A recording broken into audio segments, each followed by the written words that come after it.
A seleção brasileira acabou de ganhar do Egito, placar final 2-1 para a seleção brasileira.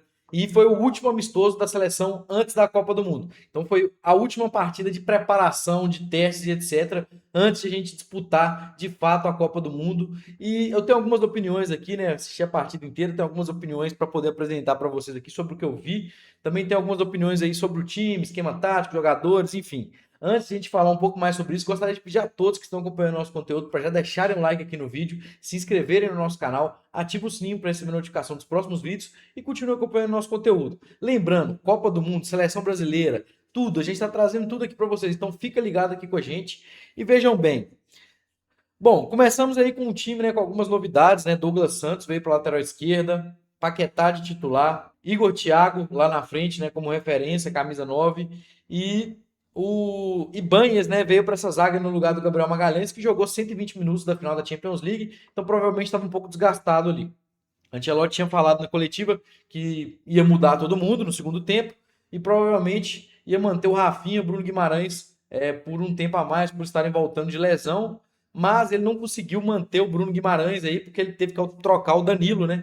Ele teve que pôr o Danilo, na verdade, trocar não, ele teve que trocar o Wesley que sentiu aí, né? Teve uma lesão.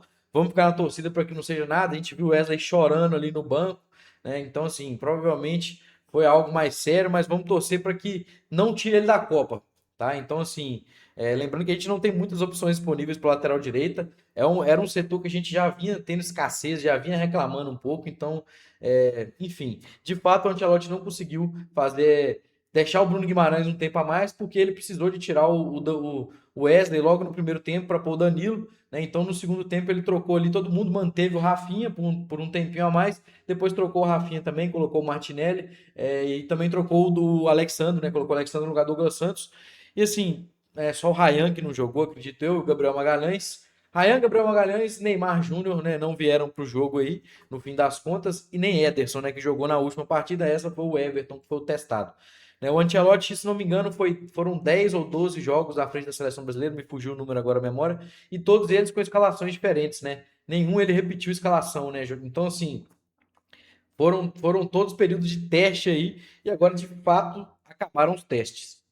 Enfim, mas dizendo agora sobre a partida do Egito contra o Egito em si, né? A seleção brasileira, na minha opinião, começou muito bem, colocando pressão ali como tem que ser feito. Né? Uma bola roubada do Bruno Guimarães, fizemos 1-0.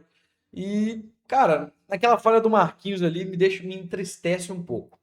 Tudo bem que assim, pô, acontece, vamos agradecer que era no amistoso, né? Que não era numa Copa do Mundo. Esperamos que tenha servido para o Marquinhos não dar uma dessa na Copa do Mundo, porque, pô, Marquinhos, zagueiro do PSG titular, um dos melhores zagueiros do mundo aí, né? Provavelmente o melhor zagueiro do mundo junto com o Gabriel Magalhães nessa temporada. Bicampeão consecutivo da Champions League. Chegar na seleção brasileira e fazer isso, Marquinhos? Pô, me ajuda aí, cara.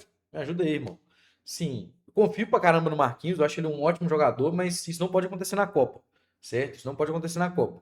Mas foi uma falha única e exclusivamente do Marquinhos. Então, assim, eu acredito que se isso não tivesse acontecido, o Brasil, né, teria ganhado de 2-0, que foi o placar que a gente conseguiu aplicar de 2 gols, ou até mais, enfim. Eu acho que, na verdade, na segunda etapa, quando a gente trocou o time, né, e veio ali e fez o segundo gol com, com assistência do Rafinha, né, pro gol do Endrick. E, aliás, Endrick, para mim, é o titular dessa seleção. Daqui a pouquinho eu vou mostrar para vocês o time que eu acho ideal aí, de cada formação. E, enfim, o, o Endrick tá pedindo passagem aí de titular, né? E depois desse gol, né, do Endrick com assistência do Rafinha, para mim é o novo Hexa, vou repetir.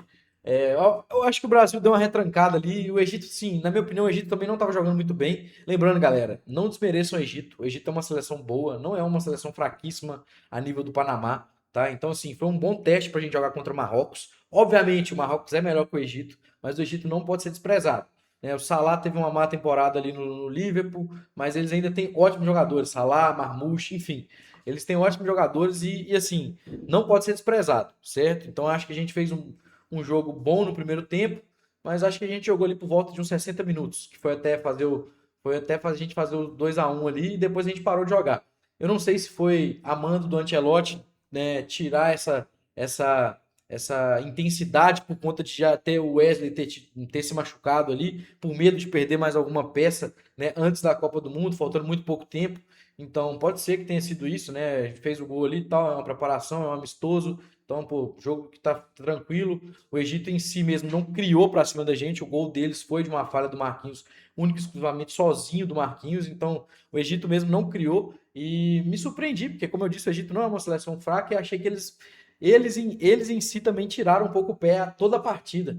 Não sei se eles já, pô, entraram com a cabeça de que iam perder e vamos só pegar uma intensidadezinha aqui, uma preparaçãozinha aqui para a Copa do Mundo e vamos tirar o pé também para ninguém machucar, não perder ninguém. Você vê que o Salah entrou no segundo tempo, né? E nem foi até o fim da temporada jogando com o Liverpool. O Liverpool foi eliminado da Champions aí cedo, todas as competições, enfim, já tinha encerrado a temporada ali. E o Salah nem veio, né, para o primeiro tempo, veio para o segundo. Então acho que o Egito tirou muito pé também, junto com o Brasil. O Egito a partida toda, o Brasil a partir dos 60 minutos ali. Mas, assim, muitas dúvidas, né? Porque a gente tem jogadores como, por exemplo, o Luiz Henrique, que começou de titular na última partida, não desempenhou tão bem, e nessa, já vindo do banco, já demonstrou um nível melhor. E, assim, toda vez que ele vem do banco, ele demonstra esse nível. Então, pode ser que o Luiz Henrique seja um jogador de vir do banco. Mas, assim, eu ainda depositaria minhas fichas nele de acordo com a escalação que eu acho ideal, né, para o Brasil estar jogando. Vinícius Júnior, né, nem foi citado aqui, apagadíssimo, errou um gol na cara no primeiro tempo, né? Ele tinha 1 milhão de opções do que fazer ali, cortar para direita, bater de canhota, enfim, um gol feito, errou. É...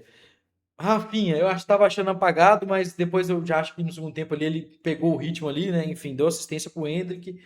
Hendrick, para mim, novamente, vou repetir, camisa 9 titular da seleção. Eu acho que o Igor Thiago é circunstancial, como eu falei, dependendo da seleção que a gente for enfrentar. Ele é um bom jogador para vir do banco ali. A gente fosse enfrentar uma seleção europeia com zagueiros mais altos e fortes, ele é um ótimo jogador para disputar essa bola pelo alto, né, para fazer esse pivô, para ter esse combate ali com os zagueiros. E assim, circunstancial, na minha opinião. Obviamente que a gente ainda não conta com o Neymar Júnior, né? Tivemos notícias aí que provavelmente ele vai voltar a treinar com o grupo essa semana. Talvez, né, tenha uma pequena chance dele jogar ali contra o Marrocos, talvez venha para 15 minutos, 10, enfim. O meu parâmetro geral é esse, galera. Eu acho que a seleção do Egito não é uma seleção ruim, é uma seleção boa, foi um bom teste para jogar contra o Marrocos. A seleção do Egito não criou muito, né? Não é normal a seleção do Egito não criar muito.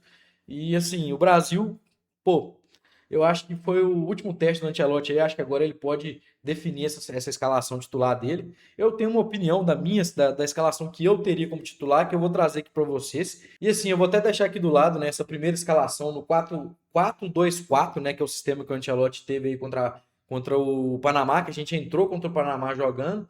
Então eu vou deixar aqui do lado, né, a minha opinião de qual seria o 4-2-4 ideal para mim, né? Não quer dizer que o Ancelotti vai fazer. Eu não sou técnico, nem muito menos sei mais do que o Ancelotti, tá, galera? Deixando claro aqui. Mas é minha opinião, assim, como pessoa que acompanha, né, estuda a parada e tá ali sempre analisando, né, trazendo vídeo para vocês aqui e tudo mais. Então, eu tô até com ela aqui no celular já. E olha só, né, a gente tem aí Alisson. Por que que eu pus o Alisson, cara? Porque assim, eu acho que o Ederson não vinha num bom momento. Talvez a gente possa ter o Everton também, mas eu vou de Alisson aqui. É, é, assim, meio que é o melhor goleiro que a gente tem, certo? Então, se tem condição de jogar, tem que jogar. Não vem com essa de que tomou o gol contra o Panamá, não, que aquele gol de falta ali qualquer um tomaria, é impossível de defender aquilo. E sim, enfim, vamos embora. Ibanhas na lateral direita. Por que eu acho o Ibanhas na lateral direita? Porque que vocês podem ver que meu time do meio pra frente aqui tá bem ofensivo, né? Então eu opto por uma linha de quatro aqui atrás mais defensiva. Então, Ibanhas, que para mim também não comentei aqui ainda, acabei esquecendo no vídeo, mas no primeiro tempo jogou muito bem, jogou melhor que o Marquinhos, obviamente, né? Como zagueiro, dessa vez não atuou como lateral direito. Então é bom saber que tem um jogador bem defensivamente que eu mesmo não conhecia, né, por jogar no Al-Ahly e tudo mais, que é muito bom defensivamente, né? Tá com vontade aí, tá jogando pela vida, assim, tipo assim, parece que o cara realmente, pô, quer mostrar serviço, quer estar ali, sabe? Não quer ser mais um. Então, eu coloquei o Ibanez na lateral direita, até mesmo por conta da situação do Wesley. A gente não sabe se a gente vai ter o Wesley cortado. Então, assim, o Ancelotti também gosta de fazer isso. E aí eu vou com o Marquinhos, né? Gabriel Magalhães, acho que clean aqui, não tem muita dúvida. É a melhor zaga do mundo atualmente. Douglas Santos na esquerda, mas vou dar um adendo. Aqui poderia entrar o Léo Pereira também. Porque a gente tem essa linha com 4 zagueiros de ofício, né? Faz com que o Brasil possa ser muito mais ofensivo, na minha opinião, para esse 4-2-4 em específico. Então, assim, eu já vim para o meio de campo, vocês podem ver que eu joguei o Casemiro para o banco. E eu acho que o Ancelotti não vai fazer isso. né? Então eu vim com. Mas na escalação 4-3-3 eu já tenho o Casemiro, então eu vou mostrar para vocês agora, depois dessa aqui.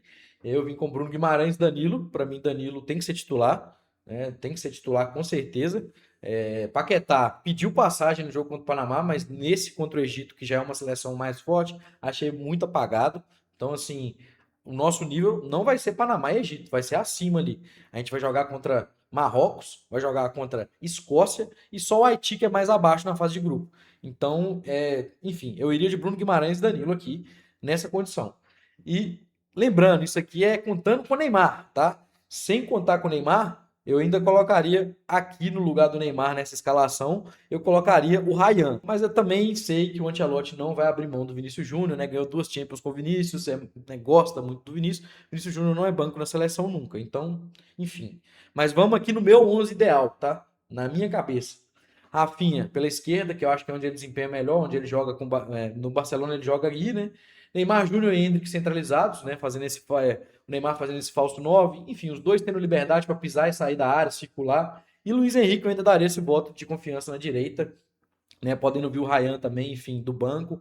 E assim, no 4-2-4 eu iria com essa seleção aqui, galera. Eu queria saber a opinião de vocês, o que vocês acham? Vocês acham que é uma seleção boa ou viajei, ou vocês acham que o Ancelotti vai fazer isso ou não, ou pode ser que em algum momento sim, né, a gente venha mudar aí durante a Copa. E assim, agora eu vou trazer aqui a 4-3-3. Vou colocar aqui do lado a 4-3-3 para vocês também, para a gente destrinchar. E olha só, então olha só, vocês vão poder acompanhar que eu mantive aqui, né, a linha defensiva, Alisson, Ibañez, Marquinhos, Magalhães, Douglas Santos, e para o meio de campo eu já vim com Casemiro fazendo esse 5 isolado ali, fazendo essa posição, que é a forma que ele gosta de jogar. O Casemiro sempre deixou claro que ele gosta de jogar sozinho ali, não gosta de ninguém do lado dele. Igual ele jogava no Real Madrid, né, com o Kroos e o Modric mais avançados. E então eu coloquei o Danilo e o Bruno Guimarães mais avançado. Bruno Guimarães, para mim também, esqueci de comentar aqui sobre. Pô, tô deixando para trás as coisas aqui, tô querendo atropelar, galera. Já deixa os comentários aí, você tá viajando, meu irmão. Mas enfim. Bruno Guimarães para mim jogou muito bem também. Sempre falo do Bruno Guimarães aqui, para mim um ótimo jogador, absurdo, um ótimo camisa 8. Então fui com esse meio de campo, o Casemiro, Danilo, Bruno Guimarães, né? Podendo vir com o Paquetá para o segundo tempo e circunstancialmente dependendo da atuação dos três, dependendo do jogo, dependendo do adversário, enfim. Fui com o meu ataque, vai ser esse aqui, cara. Rafinha na esquerda, Neymar Júnior, né, como falso 9 e Endrick mais para o Endrick mais para a direita, mas o Endrick tendo liberdade para cair para dentro da área, o Rafinha para a direita, o Neymar para a esquerda, enfim. Esse ataque aqui é circular essa grande área aqui, aí é inimaginável. Os três podem alternar toda hora, né, e trazer mais dúvida ainda para os jogadores das outras seleções. Lembrando que o Rafinha e o Endrick são canhotos, né, então melhor ainda, e o Neymar é ambidestro. Então, assim, bem servido demais. Lembrando, sem Neymar, eu iria aqui novamente no lugar do Neymar aqui. Se a gente não tem o Neymar, Vinícius Júnior, tá? Vinícius Júnior ou Ryan, né? Como eu disse, na outra escalação eu falei Ryan, falei que o Ancelotti não ia abrir mão do Vini, e é verdade, o Ancelotti não vai abrir mão do Vini. Então a gente pode colocar o Vini aqui se a gente não tem Neymar. Mas eu tô colocando meu 11 ideal aí durante a Copa do Mundo, que eu acho que é a escalação que talvez a gente possa vir até terminar a Copa do Mundo se a gente vier chegar na final, né? Para buscar esse Hexa aí. Na minha opinião, é isso aqui. Mas agora cabe a gente esperar para ver o que o Ancelotti vai trazer para esse primeiro jogo contra o Marrocos, que para mim é o mais importante. Quem vencer fica com a primeira colocação do grupo, e então a gente tem que vir forte. Mas, galera, olha só, eu quero saber a opinião de vocês agora. O que vocês acharam desse jogo aí, desse amistoso, né? O último da preparação da seleção contra o Egito. Já deixa aqui nos comentários a opinião de vocês. Também sobre o que eu trouxe aqui, né? A opinião sobre os jogadores, também sobre as escalações que eu trouxe aqui. O que vocês acharam? Vamos trocar essa ideia aqui nos comentários. E novamente, quem está acompanhando nosso conteúdo, está gostando, já deixa o like no vídeo, se inscreve no canal, ativa o sininho para receber notificação dos próximos vídeos e continua acompanhando nosso conteúdo. No mais é isso. Valeu, tamo junto.